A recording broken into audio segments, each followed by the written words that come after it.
I wasn't invited, she said, eyes averted, hands smoothing the creases of her floral dress like they mattered. Jessica said it's for the younger crowd only. I stood there on the phone, nodding at nothing, holding the silence with both hands. Not invited to my own daughter's baby shower. At 74, you'd think I'd have grown immune to this sort of humiliation. You'd be wrong. Jessica was my only child. I raised her after Richard died of colon cancer in '87, back when our bank account barely scraped over zero, and I ran a jewelry bench out of the garage to pay for her school clothes. She grew up around polishing cloths and silver dust, always watching but never helping, too afraid she'd do it wrong. I told her 100 times that mistakes were part of it. She never believed me. I understand, I said to the voice on the other end of the line. Of course, all her friends. No room for old ladies. Linda, Jessica's neighbor, and the poor soul relaying the message, stammered out something resembling sympathy. I just thought you knew. I assumed, anyway, it's tomorrow, 4 o'clock. Catered. All very fancy. Of course it is, I said, and thanked her. I set the phone back in its cradle. Yes, I still use one of those. And sat down in my kitchen, where the wallpaper still peeled in the corners, and the old clock above the sink had ticked past 3 marriages and 1 funeral. I wasn't invited. The sentence ran through me like a fault line. Jessica hadn't called herself. She hadn't even sent a polite excuse, just a message through someone else, like I was the woman who used to walk her to school, not the one who gave her the name Hart. I looked at the box on the table. Inside was a gift I'd made by hand over 3 weeks, 1 bead at a time, 1 clasp bent to hold. A silver baby bracelet, safe edges, tiny heart charm, initials engraved on the back. Not store-bought, not shiny and overpriced, just something from me, something warm and mine. I had planned to give it to her tomorrow. Instead, I closed the lid, but I didn't cry. Not that night. I made chamomile tea. I opened my back window. I watched the neighbor's porch light flicker and thought of my own mother, who would have told me to stop fussing and do something about it. So I did. The next morning, I dressed in the navy pantsuit I used for weddings and burials and sometimes church. Nothing too loud, just clean, dignified. I pinned on the brooch my husband gave me on our 10th anniversary, a simple garnet in a gold leaf. I combed my hair. I checked the box again, still there, still waiting, and set it in a paper bag. At exactly 3:45, I got into my car and drove to Jessica's house. I told myself I wasn't going in. I told myself I'd just leave the gift at the door, ring the bell, and go. But when I pulled up and saw the front yard filled with pastel balloons and rented chairs and women laughing in pink dresses with cupcakes in hand, I don't know. Something in me refused. I parked a little up the street, walked slowly like I was just passing by. The walkway was lined with tulle and flowers. The front door was open. Music was playing softly. I stood at the edge of the porch. No one noticed me at first. Then someone did. "Marilyn?" A woman blinked in surprise, wine glass in hand. I smiled, small and neutral. "Afternoon." "Oh," she said, unsure what to do. I walked past her before she could find words. Inside, the house was crowded. Streamers, laughter, bright plates. The sort of picture people put on social media to look like their lives are fuller than they really are. And then I saw her. Not Jessica. Her mother-in-law, Elaine. Standing in the center of the room, laughing loudly, wearing a cream pantsuit and my necklace. Not just any necklace. One I made in 1978.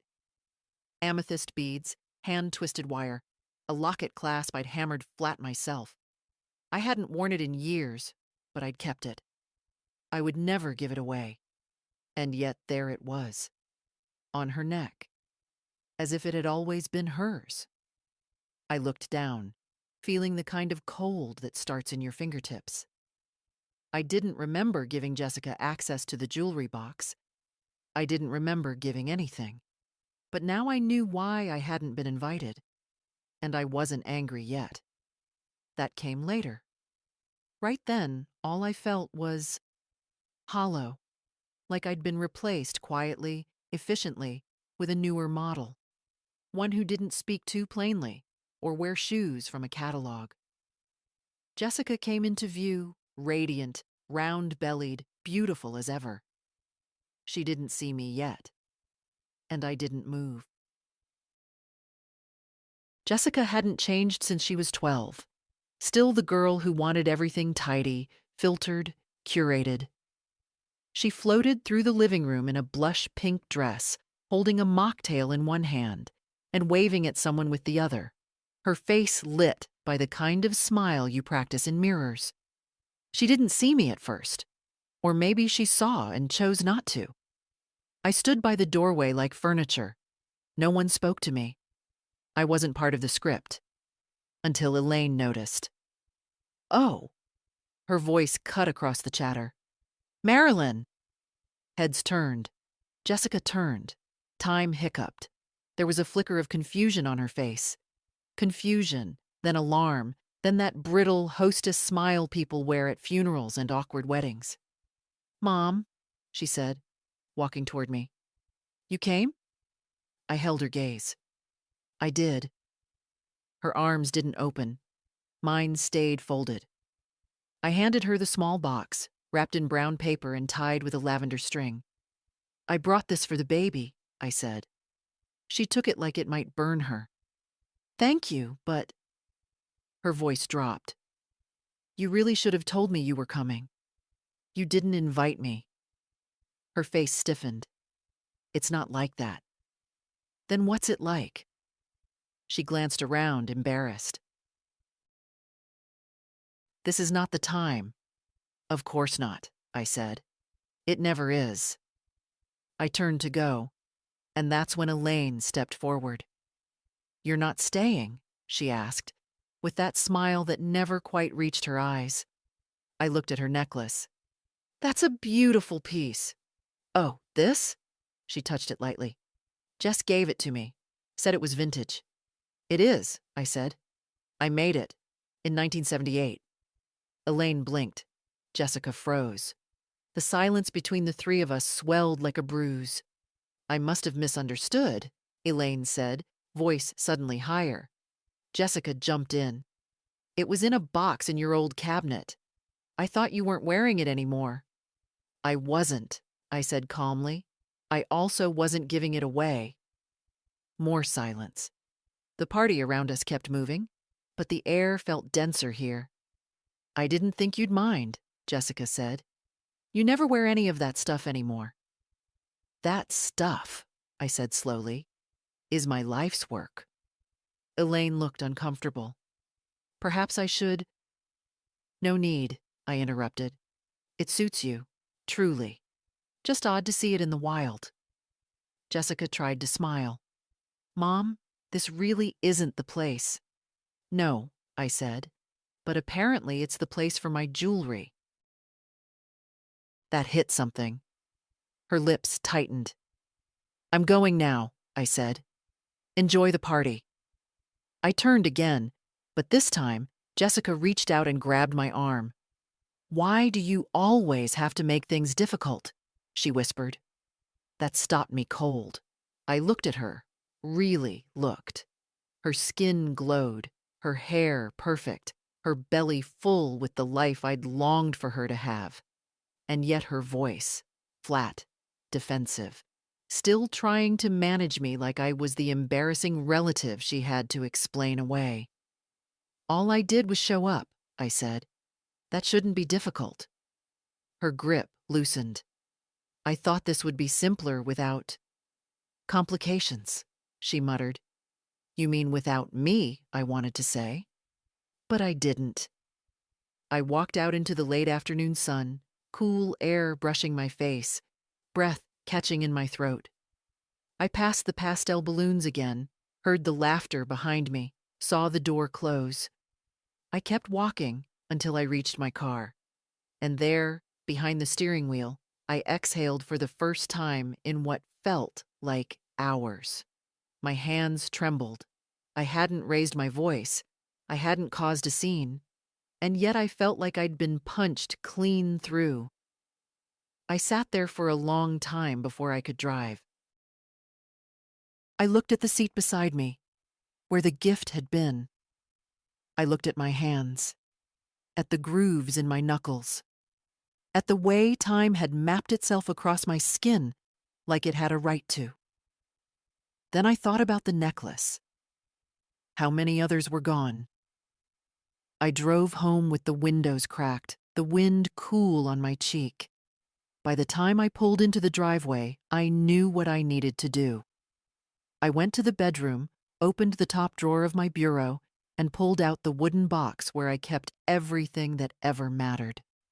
The latches were loose, but the hinges still creaked in that familiar way. Inside, the opal brooch I wore to my wedding, the garnet earrings Richard gave me on our anniversary, a pair of silver bangles etched with birds. I counted them. One was missing, then another, then the ruby pin, gone. I went through each drawer, checked the safe in the closet. Nothing. I hadn't imagined it. Pieces had disappeared. I sat down on the edge of the bed and let the weight settle. Jessica had been helping herself. Quietly. Casually. She thought they were just things. She didn't know what they cost. Not in dollars. In hours. In burns on my fingers. In years of building a reputation. In the pride of turning scraps into something someone wanted to wear. She thought because I was old and quiet, I wouldn't notice. Or maybe she thought I'd notice and forgive her, like always. But I was tired of pretending. Tired of being the afterthought. The extra chair no one wanted to set. I stood, walked to the mirror, and looked at myself. Marilyn Hart. 74, and not done yet. The next morning, I woke before dawn. The light through the curtains had that pale, milky tone that belongs to people who don't sleep well. I made coffee instead of tea. Strong, bitter, grounding. The box still sat open on my dresser. I hadn't closed it last night. Maybe I wanted to face it first thing, to see the absences again, the tiny ghosts of what used to be mine. 3 necklaces missing. 2 pairs of earrings. 1 ring. I tried to remember the last time Jessica had visited my house. It was about 3 weeks ago. She'd stopped by just to check on me, but spent most of the time talking about her registry, about the nursery wallpaper, about how modern Elaine's friends were. I'd made tea. She'd wandered into my bedroom while I was in the kitchen, looking for her old photo album, she said. That's when it must have happened. I poured the coffee and sat at the table, staring at the steam curling up like thin threads of memory. I wasn't a fool. I'd seen it before. The quiet taking, the entitled borrowing that never came back. First with her father's old watch, then my sewing machine, then the crystal platter I'd inherited from my mother. Each time I told myself it wasn't worth a fight. This time it was. At 8:30, I called her. She didn't pick up. I left a message, calm but clear. We need to talk about the jewelry, Jessica. No response. By noon, I'd left a second one. Shorter, sharper. At 3, she finally called back. Mom, what jewelry? Her voice was sugar over steel. The ones you took from my box? Pause. Oh, those. I didn't take them. I thought you didn't wear them anymore. I didn't say you could have them. I wasn't having them, she said quickly. I just thought Elaine might like to borrow something nice for the party. I was going to put them back. Did she know they were mine? Mom, you're overreacting. I closed my eyes. You didn't answer the question. There was a sigh on the other end. Elaine doesn't care about that sort of thing. She just liked the color. I didn't think it would matter to you. You have so much stuff. Stuff? I could almost hear her flinch. Jessica, those pieces are 40 years of my work. I made them. They're not trinkets from a store. I know, but you don't understand how things are now. People my age don't what? Don't wear things like that, she said finally. It's old-fashioned. I let the silence stretch until it turned heavy. I see, I said at last. Then return them. I will, there's no need to make a scene, Mom. Too late for that, I said, and hung up. The rest of the afternoon I spent cleaning. Not because the house needed it, but because I did. I scrubbed the sink until it gleamed, wiped the counters, dusted every shelf. Every movement was a way of keeping the anger in check. When you've lived long enough, you learn that rage is just sadness with its coat buttoned up. By evening, I was exhausted. The phone sat silent. No apology, no car pulling up.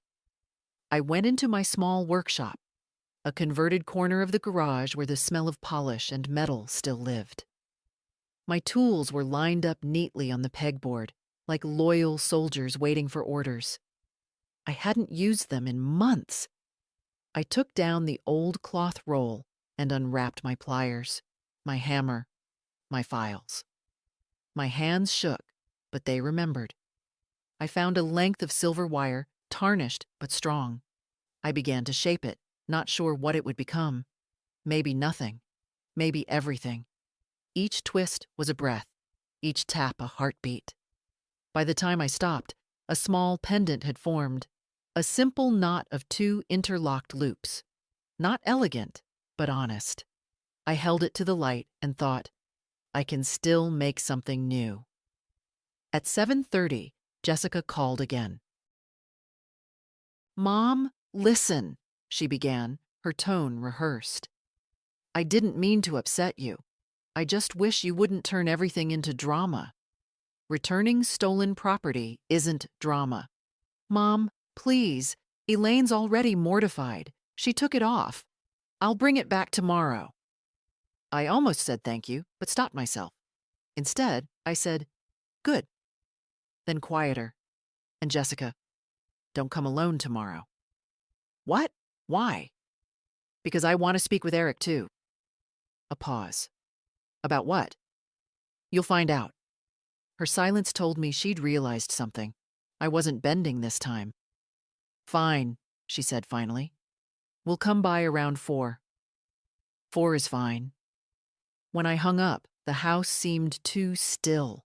The walls held their breath with me.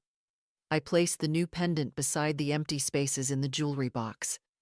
Something small but certain shifted inside me. Tomorrow, I wasn't going to be the quiet mother anymore. I was going to be the woman who built her own life with her hands, and who could still dismantle a lie with them just as easily. They arrived at 4 on the dot, as if punctuality could polish away guilt. I saw their car through the kitchen window, shiny, new, one of those oversized SUVs that make my narrow street look smaller than it is. Eric got out first, tall, confident, carrying himself like a man who's never been refused anything. Jessica followed, wearing sunglasses though the day was cloudy. I had set 2 cups and a pot of tea on the kitchen table, just like old times, though nothing about this felt like that. The knock was polite. Too polite. Come in, I said, before they could knock again. Jessica walked in first, clutching a velvet pouch. Mom, before you say anything. I won't have to, I said. You'll say enough for both of us. Eric offered a rehearsed smile. the kind men give to bank tellers and waitresses. Good afternoon, Mrs. Hart. Sorry if there's been a misunderstanding. I gestured toward the table. Sit. They did, cautiously. The pouch sat between us like a small crime scene. Jessica opened it and slid the necklace across the table. Here, good as new. I picked it up. The chain was clean. Too clean. I ran my fingers along the clasp. It was bent slightly, the kind of bend you get when someone forces it open with a knife or nail. This isn't how I left it, I said quietly. Elaine might have caught it on her blouse, Jessica muttered. It's not a big deal. To you, maybe. Eric leaned forward. Mrs. Hart, Jess meant no harm. She thought she was honoring you, actually. She talks about your craftsmanship all the time. I looked at him steadily. Does she? Of course, he said too quickly. Jessica fidgeted. Mom, I didn't think you'd mind. Elaine's, well, she's family now. Sharing things is normal. Sharing means asking. Eric sighed. We didn't come here to argue. Jess just wanted to make things right. Right would have been an invitation, I said. That landed heavier than I expected. Jessica's shoulders stiffened. Mom, please, she said, her voice quivering between apology and annoyance. You don't understand how things work now. These events, these showers, they're for friends, co-workers. It's not that I didn't want you there. It's just what? Her silence filled the kitchen. Eric cleared his throat. It's a generational thing, Mrs. Hart. These gatherings are more social media oriented, you know? Younger crowd, certain aesthetic. I smiled thinly. And an old mother doesn't fit the aesthetic. Jessica's eyes glistened. Don't make it sound cruel. It is cruel, I said. But at least you're consistent. Eric shifted in his chair, restless. Look, let's not dwell. We've returned your jewelry. Everyone's sorry. Let's move forward. I agree, I said. Let's. I got up and walked to the sideboard. When I returned, I placed a folder on the table. What's that? Jessica asked. My life, I said. On paper. Inside were copies of bank documents, insurance policies, my will. I didn't open it, just let the sight of it sit there like a shadow. Mom, I've been reviewing some things, I continued evenly. How I spend. Who I help. What happens after I'm gone. You might find the updates interesting. Eric frowned. What are you saying? I'm saying I used to believe love meant giving, I said softly. Now I think it means knowing when to stop. Jessica paled. You're not serious. I am, I said, dead serious. Mom, you can't just... I can, I said, cutting her off. And I will. I've enabled you both long enough. You've taken my work, my time, my dignity, and now my trust. That ends today. For a moment, no one spoke. The kettle hissed on the stove. The house seemed to lean in to listen. Eric finally stood. If this is about money, we can... This is about respect, I said sharply. Jessica's lip trembled. Mom, please don't do this. It's just jewelry. No, I said, rising too. It's just the truth. You took something that wasn't yours because you thought I wouldn't matter enough to notice. That's the part that hurts. She blinked back tears. I didn't mean, I know. You never do. Eric muttered something under his breath, something about drama and age. I didn't ask him to repeat it. I think we're done here, I said. Take your husband and go home, Jessica. I need quiet. They hesitated, then left. The sound of the door closing was softer than I expected, but it echoed all the same. When the house finally stilled again, I sat back down, the necklace in my palm. I felt its weight. Familiar, cool, grounding. I thought of Richard, how he used to say, "You can't teach respect to someone who never learned gratitude." He'd been right about many things. I looked toward the window, where the last light of afternoon stretched across my kitchen floor like a silver ribbon. There was sadness there, yes, but beneath it, a pulse of something steadier. Resolve. Tomorrow, I'd call the bank. And maybe the lawyer, too. I waited until morning to call the bank. Something about doing it in daylight made it feel more real, less like a sharp thought, and more like a decision I could stand behind. My voice didn't shake when I gave them my account number. It didn't tremble when I asked to speak to someone about revoking shared access. It was only when the woman on the line said, "Of course, Mrs. Hart. Was there a specific person you'd like to remove?"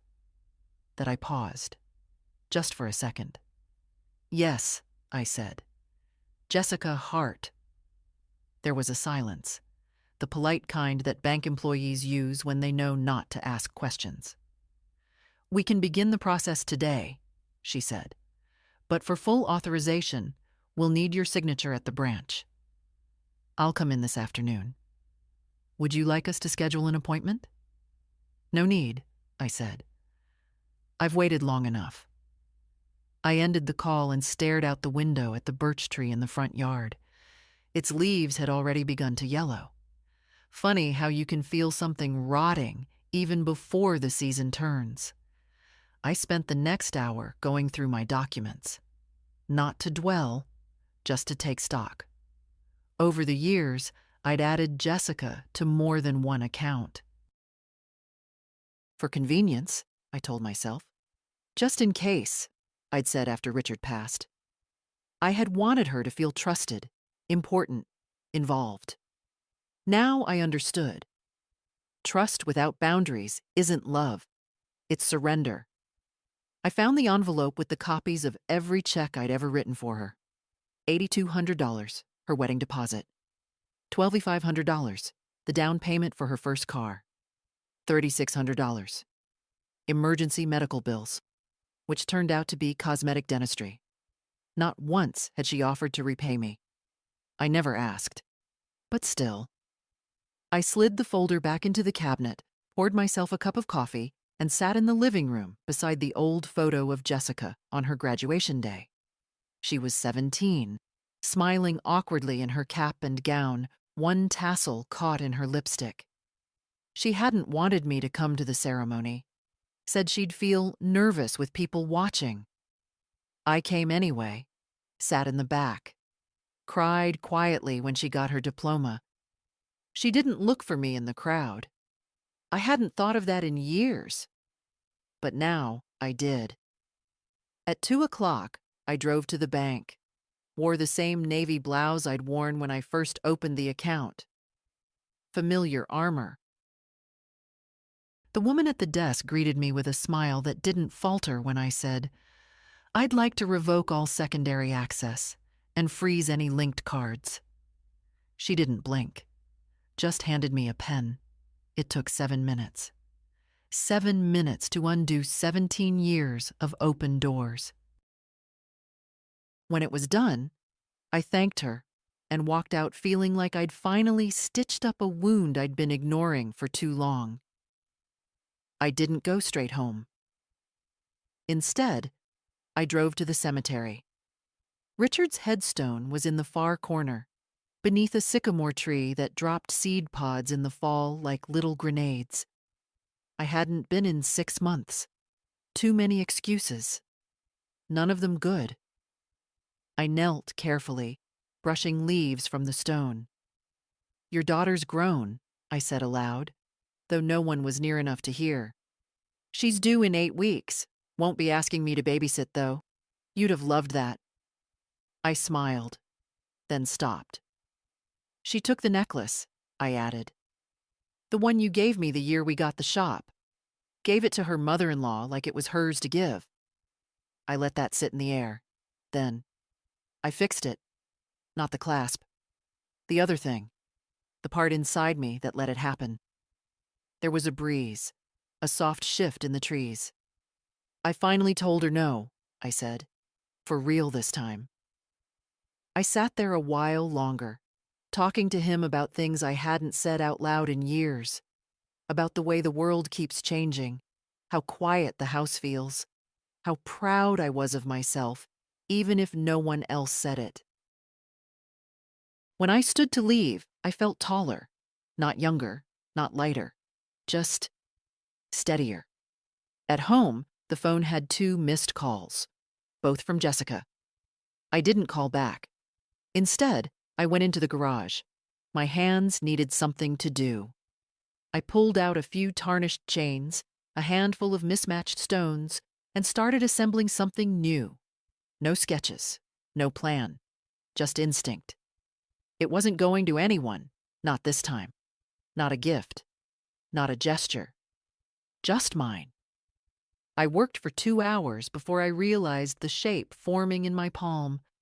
2 interlocking circles, one thicker than the other. I didn't know what it meant yet.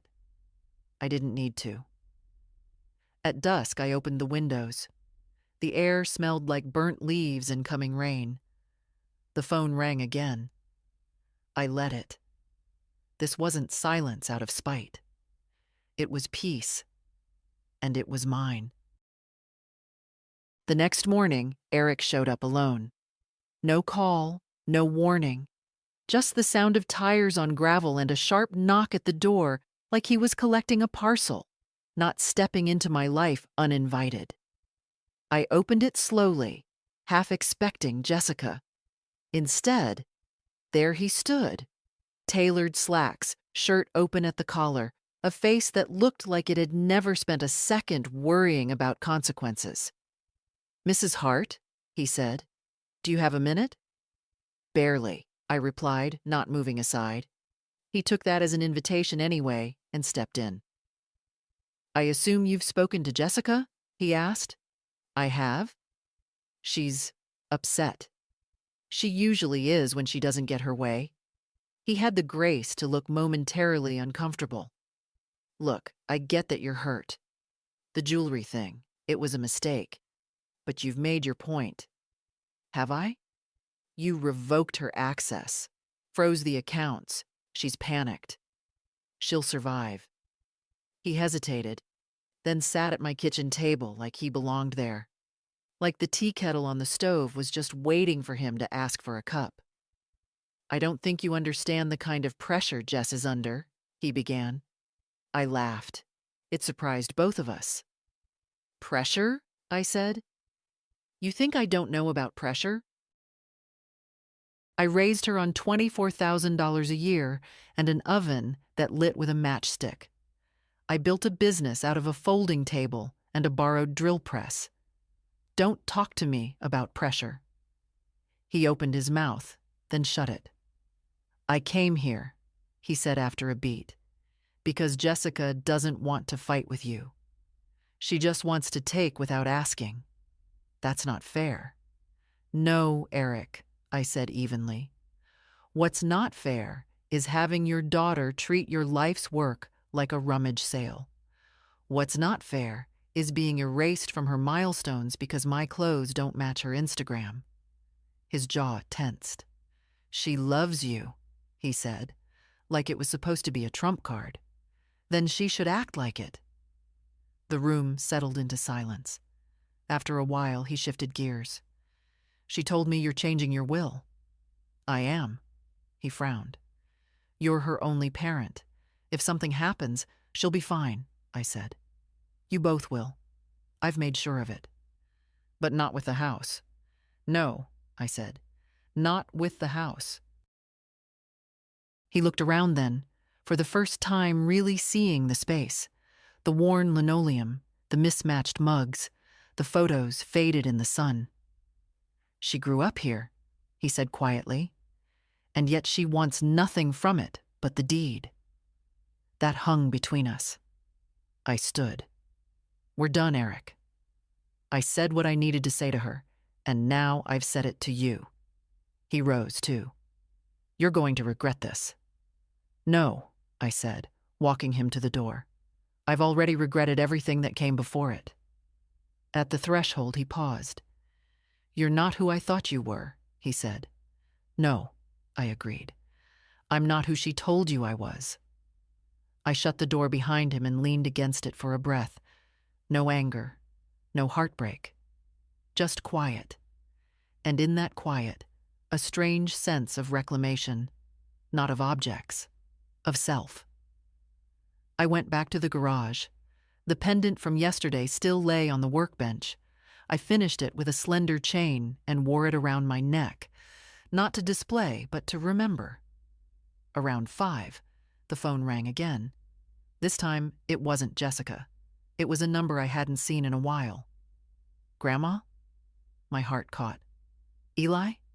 Yes, it's me. I heard about the shower. Eli was Eric's son from his first marriage. Technically not my grandchild, but the only one who ever called me that without being told to. He was 20 now, off at university, a theater major with a big heart and a bigger laugh. I'm sorry they didn't include you, he said. It was wrong. Thank you, I said softly. I'm directing a student play, he went on. Next weekend. Would you come? I saved you a seat. I smiled, really smiled. I'd be honored. Cool. I'll send you the details. And Grandma, don't let them get to you, okay? You're the only one who's ever shown up for me. He hung up. I stared at the silent phone for a long time after. It wasn't everything, but it was something. Someone remembered. Someone still chose me. I didn't sleep much that night. Not because of worry. No, that part had burned itself out. It was something else. A quiet shift inside me, like furniture being rearranged in a room I'd lived in too long. By morning, I knew exactly what I had to do. At 9, I called Michael Givens, my attorney. He'd handled Richard's will when he passed and had updated mine 5 years ago, when I thought Jessica would be the one to hold the pen when I couldn't. Back then, it made sense. She was my daughter. She was family. That word didn't mean what it used to. Marilyn, Michael greeted me warmly when I walked into his office. Haven't seen you in years. Still making jewelry? Not for sale, I said. Not anymore. He gestured toward the chair across from his desk. What brings you in? I want to make changes to my will, I said simply, and I want to set up a trust. He didn't ask why. That's what I liked about Michael. He'd seen families break over inheritance too many times to feign surprise. All right, he said, pulling out a fresh folder. Let's start with the basics. Who stays, who goes? I opened my purse and slid over a handwritten list. At the top was Eli's name. He raised his eyebrows as he read. Eric's boy? He's the only one who's never asked for anything, I said. Except my time. He nodded and kept reading. Jessica's name was further down, alongside a note. To receive a fixed sum. No control over estate, assets, or residence. You're sure about this? He asked gently. I'm sure, I said. She's had more than her share while I was alive. I've bought her cars, paid bills, funded parties she didn't invite me to. I've been generous out of guilt. That ends now. He didn't argue. We talked through specifics. The house, the bank accounts, the small but tidy investments I'd made in municipal bonds. I wanted things simple, irreversible. I didn't want Jessica or Eric, especially Eric, sifting through my drawers after I was gone, looking for ways to turn grief into profit. When we finished the documents, Michael looked at me the same way Richard once had when I stood up to the bank officer who tried to overcharge us on a small business loan. With respect. You know, he said, most people come in here asking how to make everyone happy. You didn't even flinch. I stopped flinching last week. He chuckled. I wish more clients were like you. No, you don't, I said. You'd be out of work. He walked me out to the front. As I left, I felt the sun on my face, soft and cool. The light had changed, or maybe I had. Back home, I brewed tea and sat at the kitchen table, my copy of the trust in hand. I ran my fingers over Eli's name, a boy I didn't raise, but who saw me. That mattered more now than blood. I opened the bottom drawer of the hutch and pulled out the envelope Jessica had once labeled Essentials, an ironic title for what amounted to a trail of withdrawals, charges, and half-hearted IOUs. I slid it into the shredder without reading a single page. Some things don't deserve to be archived. By evening, I was tired, but it wasn't the bone-deep fatigue I'd carried for years. It was the kind that comes after work well done.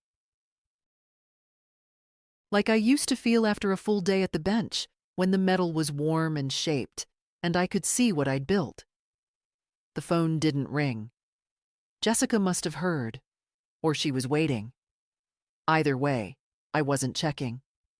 Instead, I wrapped the necklace Eric had returned in a clean piece of cloth and placed it in the small wooden box where I kept what mattered most. Not because I'd wear it again, but because it deserved to be kept with care. Eli's play was 3 days away. I circled the date on the calendar with a thick red pen, not for memory, for joy. And when I looked at the mark, I smiled. Not because someone needed me, but because I'd finally stopped needing them. The first thing I did the next morning was call the bank again, not to ask, to confirm. The trust was officially established. Eli's name was there, just as I asked, with conditions as clear as daylight. No one could contest it, not without exposing themselves to scrutiny they'd rather avoid. Would you like to notify the other parties listed in your previous arrangement? The bank manager asked. No, I said. They'll notice soon enough. And they did. By noon, Jessica called. I didn't answer. Then came a string of texts, each more desperate than the last. Mom, what is this? I just got a call from the bank. Did you freeze everything? Are you serious? Can we talk before you do something permanent? And finally, you're making a mistake you'll regret. Please don't shut me out like this. I turned off the ringer and slid the phone into a drawer. Let it sit in the dark a while. That's where I'd been all these years.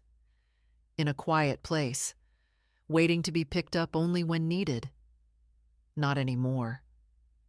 Instead, I went to the safe in the closet and opened it with the small brass key I always kept tucked behind a jar of dried lavender.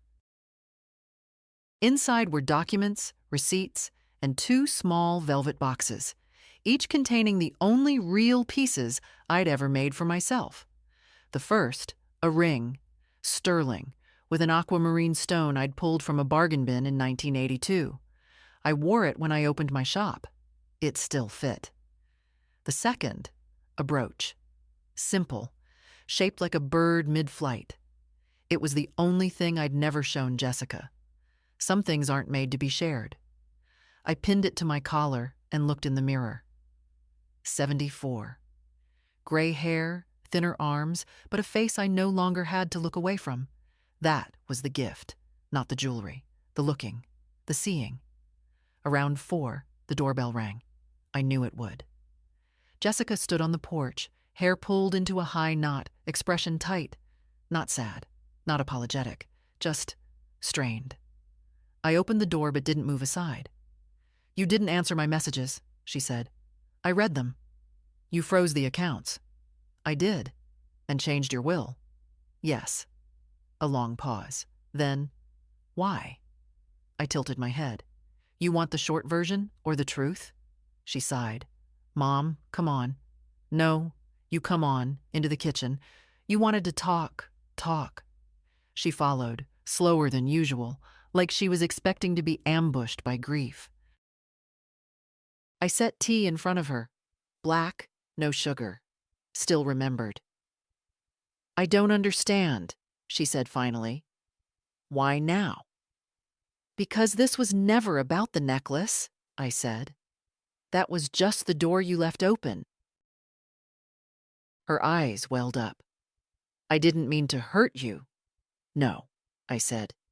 "You meant to get what you wanted without asking. That's not the same thing, but it isn't better either." She looked down. "It was just jewelry." "Stop saying that." The room stilled. "I made those with my hands," I said. "Each one took time, thought, love, and you gave them away like they were trinkets from a thrift store. Then you lied about it. And worst of all, you shut me out of your life, out of your joy, because you were ashamed of how I'd look standing beside you. That's not true. You invited strangers," I said. "Co-workers. Elaine. But not me." Tears slid down her cheeks now. Quiet. Real. But they didn't move me like they used to. "I didn't want to feel small," she whispered. "Elaine always hosts these polished, magazine-perfect events. And I didn't want you to be judged." I exhaled slowly. "You were never protecting me," I said. "You were protecting yourself from being seen with me." "I was wrong," she said. "But you shutting me out of your will? Out of everything?" "I'm not punishing you," I said calmly. "I'm protecting what's left of me." "I'm your daughter. And I'll always love you," I said. "But I won't let that love keep dragging me through disrespect." She sobbed into her hands then. I let her. For once, I didn't reach across the table. I didn't offer a tissue. I let her sit in the space she'd made. Eventually, she looked up. "Can we fix this?" "I don't know," I said. "But we're not starting with money. Not this time. What do you want from me?" I met her eyes. "I want you to stop looking at me like a resource. I want you to call me when nothing's wrong. I want you to ask before you take. And I want you to tell the truth, even when it's ugly." She didn't answer. I stood. "That's all for now." Jessica rose, slowly. "Can I still come back next week?" "You can call first," I said. "We'll see." She nodded, left quietly. And when the door shut behind her, I felt no victory, only balance. Finally. 2 days passed. I didn't hear from Jessica, and I didn't expect to. There's a silence that follows truth. Not the kind that hangs in the air waiting to be broken, but the kind that settles, like dust after a long storm. I spent the morning baking. Not for anyone, just for myself. Apple crumble. Nothing fancy, but it filled the house with cinnamon and butter and the sound of a life that wasn't waiting anymore. At noon, I got dressed. Not quickly, not for show, just carefully. A soft gray cardigan, slacks, a clean blouse.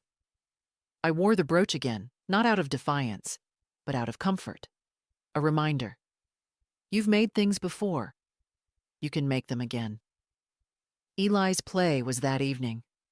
He'd sent me the details in a text full of exclamation marks. "Grandma, 7 p.m. Theater Building B, room 204. I'll leave your name at the door. It's small, it's scrappy, but I'm proud of it." I was proud of him, too. By 5, I was locking the front door and walking to the car, the sky already turning the color of ripe peaches. A soft breeze tugged at my sleeves, and for the first time in weeks, I didn't feel heavy. The campus was busier than I remembered. I hadn't been on college grounds since Jessica's orientation 20-some years ago. That day, I sat alone while she walked ahead, pretending not to know me in front of the girls from her dorm. She had turned back once, told me not to speak unless someone asked who I was. Today, no one asked. But that felt different now. I found the building easily, low, brick, humming with student chatter and late coffee. Inside, the theater was no larger than a classroom, with chairs arranged in uneven rows and a makeshift curtain strung from steel poles. It wasn't glamorous. It was perfect. Eli met me at the back, arms open, eyes bright. "You came." I said I would. He grinned. "You look amazing." "You look nervous." "I'm terrified." I squeezed his hand. "Then you're doing it right." He led me to a seat in the front row, kissed the top of my head, and disappeared behind the curtain. The play began 15 minutes later. It was clumsy in places, beautiful in others, raw and earnest, like a song someone sings in a trembling voice just loud enough to hear. It was about memory, about the stories women pass down and the ones they bury. I didn't know if Eli had written it for me, but there were moments where it felt like he had. One scene hit harder than the rest. A grandmother, sitting at a table, hands empty. Her granddaughter places something in them, an old piece of costume jewelry, and says, "This is yours. You gave it to me when I needed it most. Now it's yours again." I felt tears sting my eyes, not for what I'd lost, for what I'd found. When the play ended, the room filled with applause, soft, genuine, more like gratitude than celebration. Eli came out last. His eyes found mine in the crowd and stayed there. Afterward, he walked me to my car. "I didn't mean to make you cry," he said, grinning nervously. "You didn't," I said. "You made me remember." "Is that good?" "It's necessary." He opened my car door and hesitated. "Do you still make jewelry?" "Not lately." "You should." I looked at him. "You're not too late," he added. "It's not over." I didn't answer right away. Then, "No," I said. "It's just beginning." The next morning, I opened the curtains wide and let the light in. It had rained during the night, softly, steadily, and now everything outside looked rinsed clean. The birch tree glistened. The air smelled faintly of earth and something sweet I couldn't name. I stood in the doorway for a moment, one hand on the frame, just watching the way the light touched the sidewalk. No noise, no rush. Just the quiet of a day not waiting to be shaped by someone else's demands. After breakfast, I went into the garage. My old workbench sat waiting, the top scarred with years of effort. I ran my hand over the surface, dusty, but still solid. Like me. I unwrapped the tools. The hammer, the torch, the pliers. They felt familiar in my hand, like shaking hands with an old friend you hadn't seen in years but never stopped loving. There was no customer order, no gallery deadline, no reason except that I wanted to. That was enough. I took out a strip of brass and began to shape it. Slowly, no hurry. The metal gave way beneath my hands, warm from friction. I soldered, polished, tested the clasp. When I finished, it wasn't perfect. The lines were uneven, the symmetry off. But it was mine. I left it on the bench and washed up, hands still smelling of flux and fire. That scent had lived on my skin for decades, when Jessica was a baby, when Richard was alive, when the world still made sense. Now, it smelled like something returned.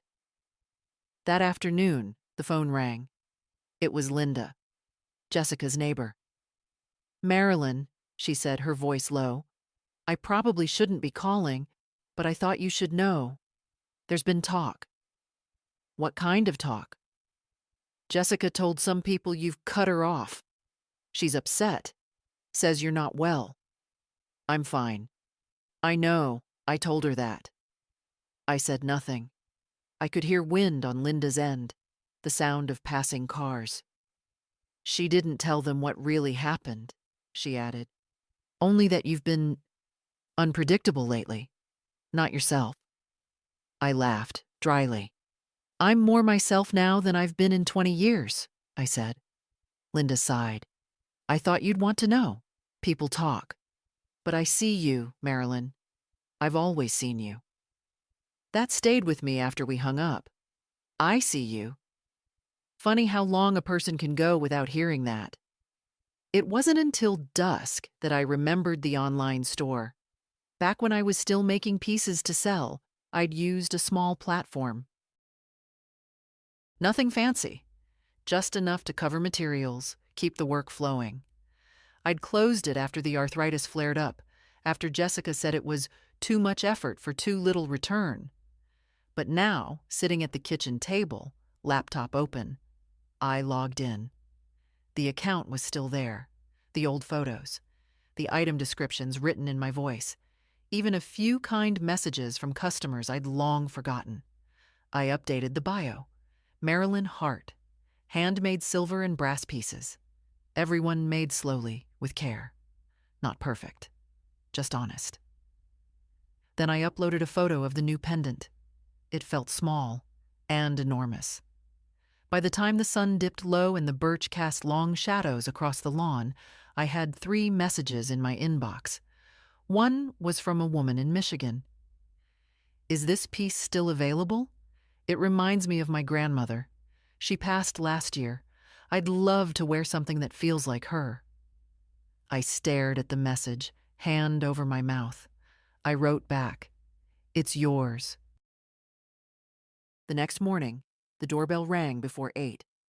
Not the mailman, not Linda. Jessica. She stood there, pale, hair unbrushed, in the same coat she used to leave in my hallway years ago when she still visited for no reason. "Can we talk?" she asked. I didn't answer, just stepped aside. She walked in like someone entering a church, quiet, eyes scanning the familiar. The house was warm from the oven. I'd been baking again, not out of sadness, just habit. The kind that returns when the mind is still. She sat at the table without invitation. "I'm sorry," she said, hands clasped.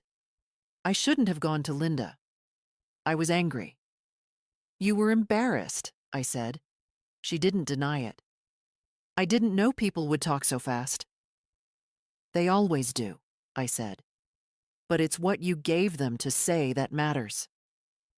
She looked at the tray of scones I'd just pulled from the oven.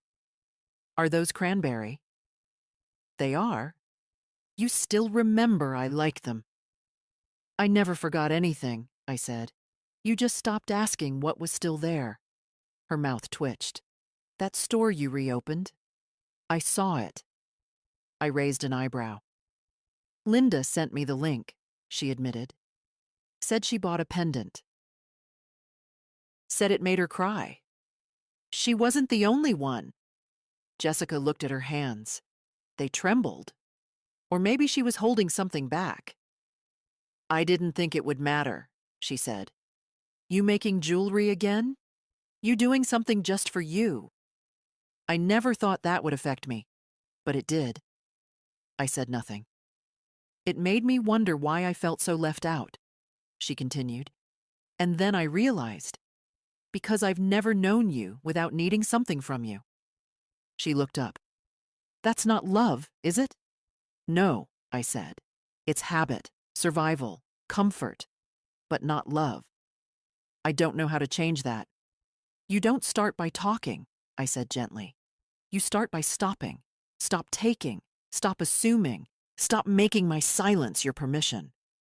She looked like she might cry again, but I didn't offer her a way out this time. Let her sit in it. Let her grow. "I told Eric about the trust," she said. "About Eli." I nodded. "He was furious." "Of course he was." "I told him I wasn't." That caught me. "Why?" I asked. "Because you're right," she said, barely above a whisper. "You've always been right, and I've always made you feel like you had to earn what you already gave." The scones sat cooling between us. She reached out, took one, ate in silence, and for once it didn't feel like peace was far away, just unused. After a while, she said, I'm not here to ask you to undo anything. I know. I just want to be allowed back in, even if I sit at the far end of the room. I looked at her, really looked, still my daughter, still full of things I could never fix, but no longer someone I needed to shrink for. You're welcome in my home, I said, but I won't make you tea just to be tolerated. If you come here, you come to see me, not to be seen here. She nodded. And I won't change the will. I wouldn't ask you to. I believed her. That mattered more than the words. We sat in silence then, a silence that didn't ache. It just breathed. Before she left, she stood at the doorway and turned. Do you want to feel the baby kick? It hit me in the chest, that question. Simple. Human. I walked over. She took my hand, placed it on the curve of her stomach. A flutter. Soft. Like wings.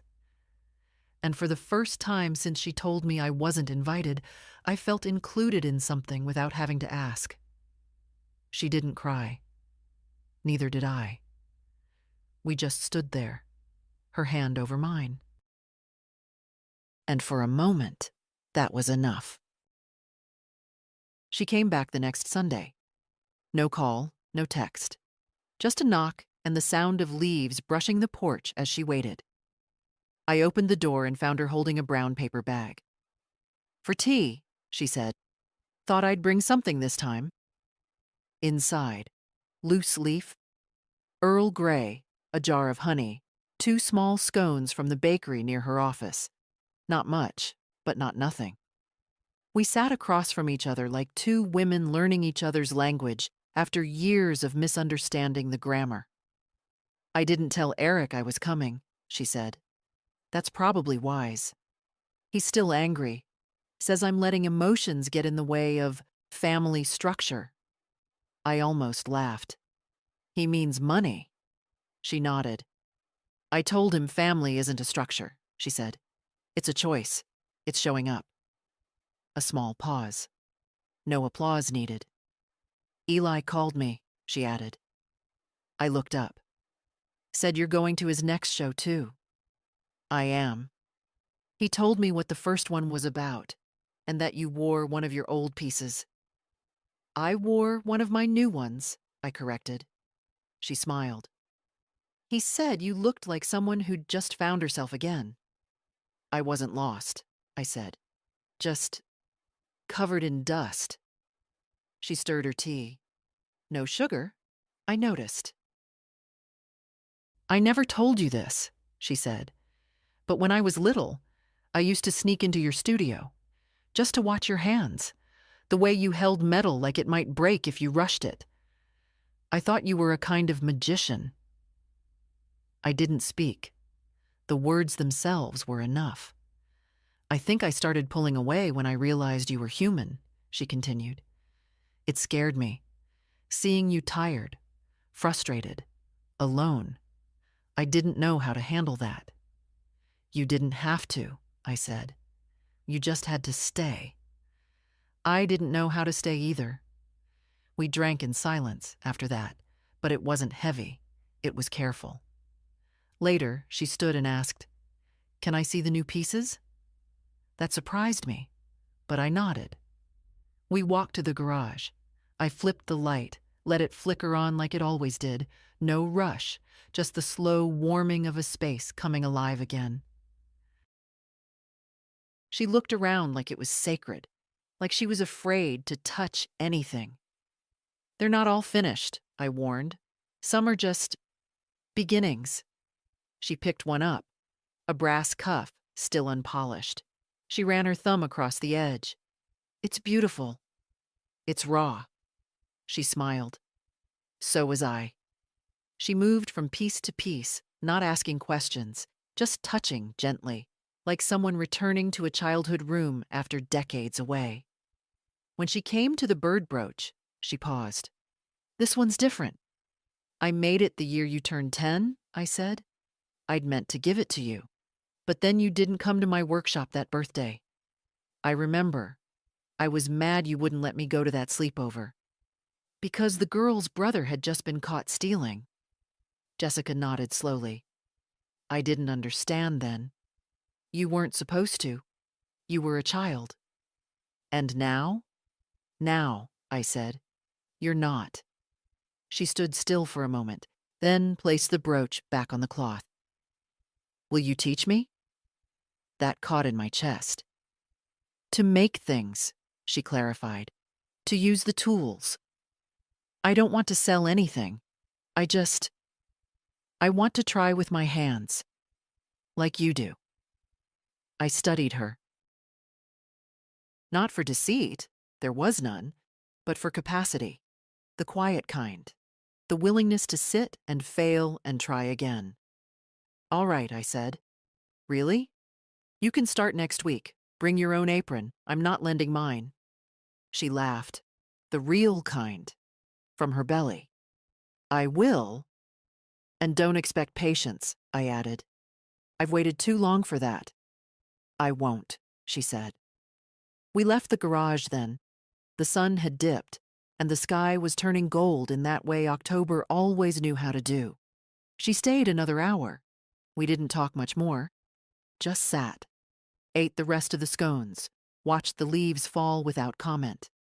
When she left, I didn't walk her to the door.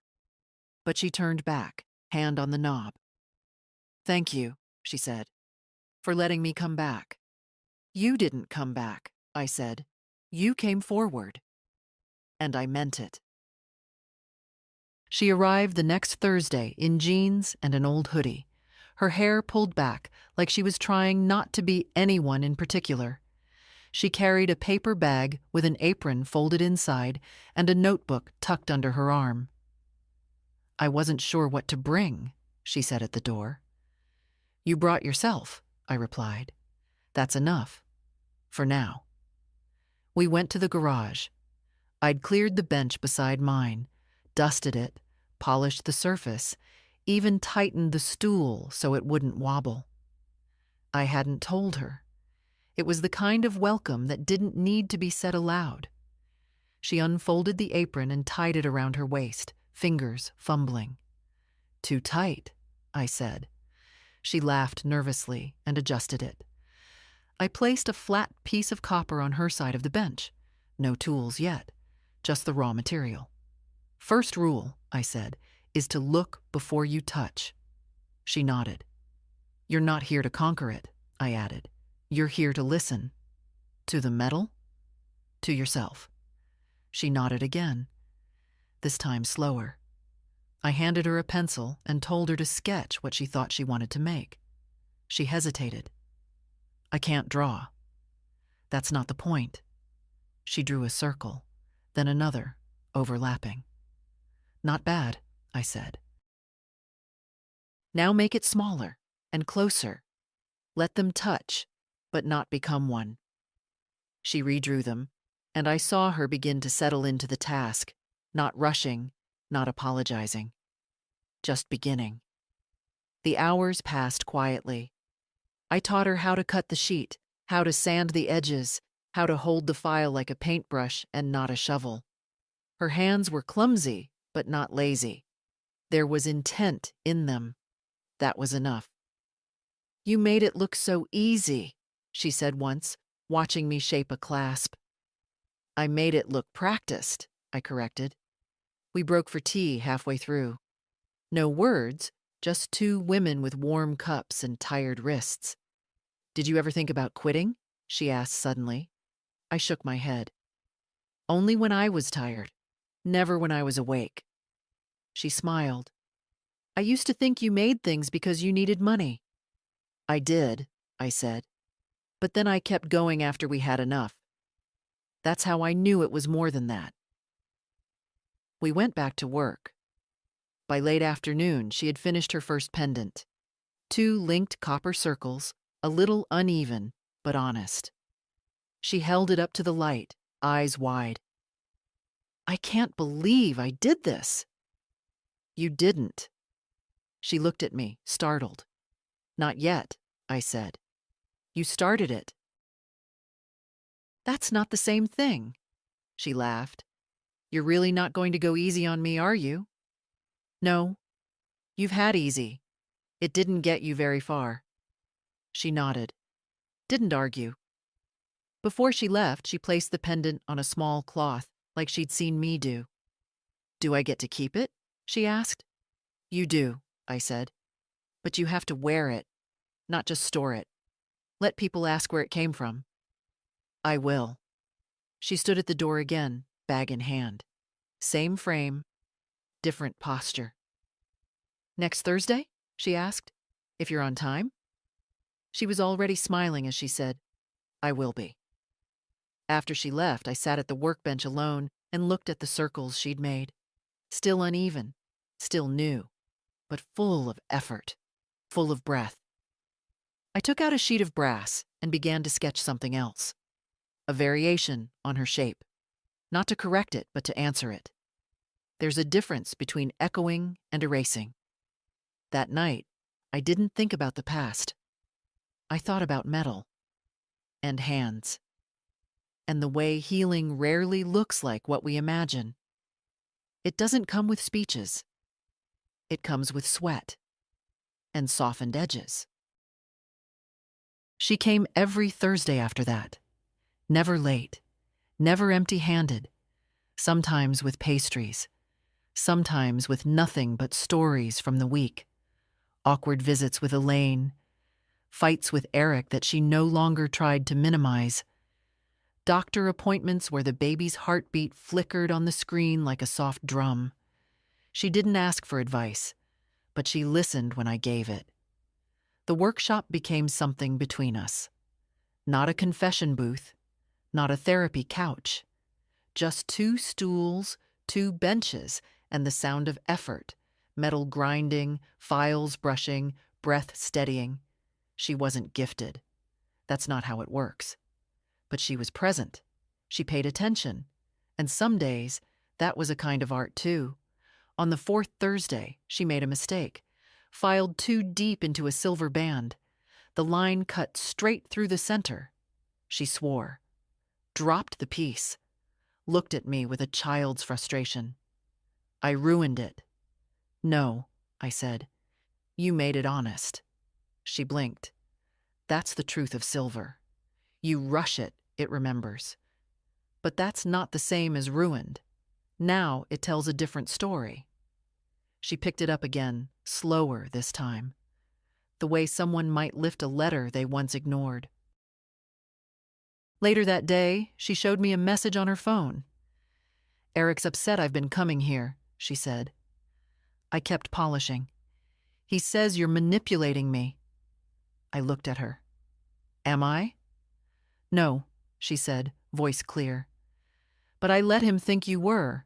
For years. Every time I took your help and blamed you for it later.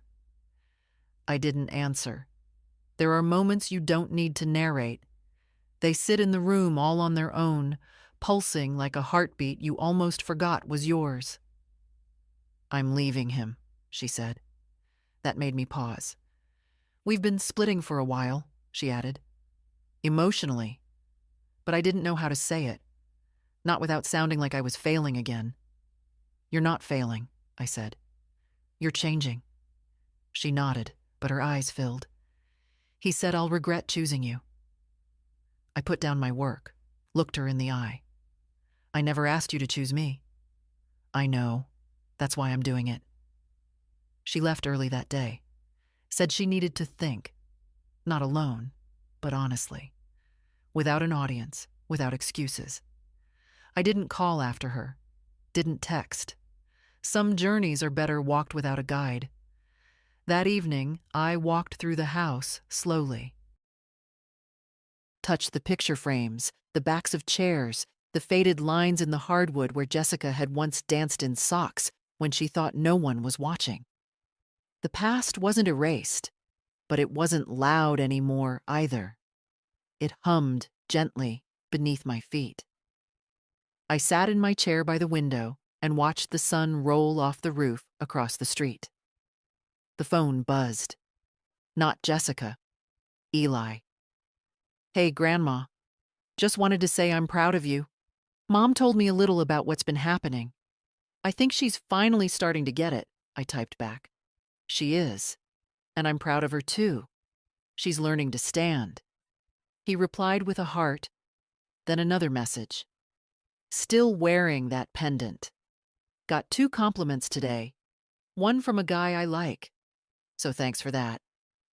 I smiled, phone warm in my palm. Sometimes healing skips a generation on the way forward. But it never disappears. It just waits for an open door. Before bed, I went to the garage. I didn't plan to work, just to sit. To look at what we'd made, Jessica and I. Some pieces were unfinished, others already claimed. But one stood out. A cuff bracelet. Hers. Filed down, reshaped, then bent inward slightly, as if bracing itself for something new. I picked it up, turned it in the light. It wasn't perfect, which is how I knew it was ready.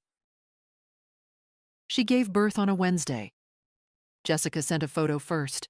No words, just the baby swaddled in a soft green blanket, eyes closed, mouth open, as if already mid-thought. He looked nothing like her. Or Eric. He looked like possibility. I stared at the screen for a long time before the phone rang.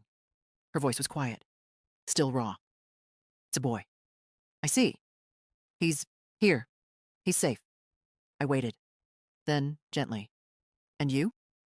I'm here too, she said. And I want you to come. Please. I want him to know who you are. From the beginning. It wasn't a request. It was a reaching out. I arrived at the hospital later that afternoon. No flowers, no balloons. Just the bracelet in my pocket and a quiet steadiness in my chest.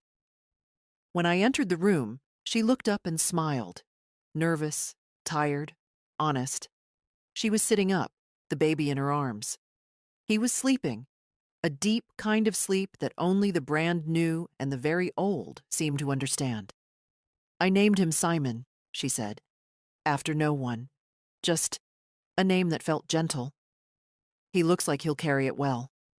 She gestured toward the chair beside her bed. I sat slowly, took him when she offered. He was warm, weighty, real. Tiny fingers curled around nothing. And everything. I don't know how to do this, she said.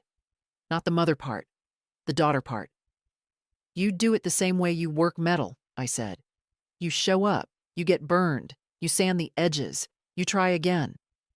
She laughed, then cried. A real laugh. A real cry. I was so scared you wouldn't come. I almost didn't, I admitted. Why did you? Because you asked me to. She nodded, tears still falling. I pulled the bracelet from my coat pocket. It was polished now, buffed clean, but the scar from her first cut still ran down its side. A soft groove, honest and steady. I want you to have this, I said. Not because it's finished, but because it's yours. She took it like someone who finally understood the value of what was given. We sat like that for a while. No one else in the room. No machines beeping. Just us and the child who didn't yet know the long, uneven story he'd been born into. I didn't hold him thinking of legacy. I didn't think of blood or names or what I'd leave behind. I just held him. And I thought, this is the clean start we rarely get. A moment with no tally, no debt. Just the warmth of skin and the sound of breathing. That night, I went home and opened the online shop again. 4 more orders had come in. A message, too, from a woman in her 60s. My daughter and I just started speaking again. I bought one of your pieces to mark the moment. Thank you for making something that feels like truth. I replied simply, truth is what holds when everything else falls away. And now, as I sit here in this kitchen, with its old linoleum, its bruised cabinets, its sunlight slanting just right across the table, I want to tell you something. Not because you asked, but because maybe you need to hear it. You don't have to be erased to be respected. You don't have to give everything to be loved. You don't need to be small to be welcome in the room. I didn't know that until I lived it. Until I burned and bled and stood back up. So if you've been quiet too long, if you've sat through holidays alone, invitations withheld, dignity chipped away in tiny, polite insults, let this be your reminder. You are allowed to take up space. You are allowed to stop giving where there is no return. You are allowed to begin again, not as someone's mother or wife or useful placeholder, but as yourself. And if this story touched something in you, share it. Not for me, for the woman still sitting in the quiet, wondering if she's the only one. She isn't. Not anymore.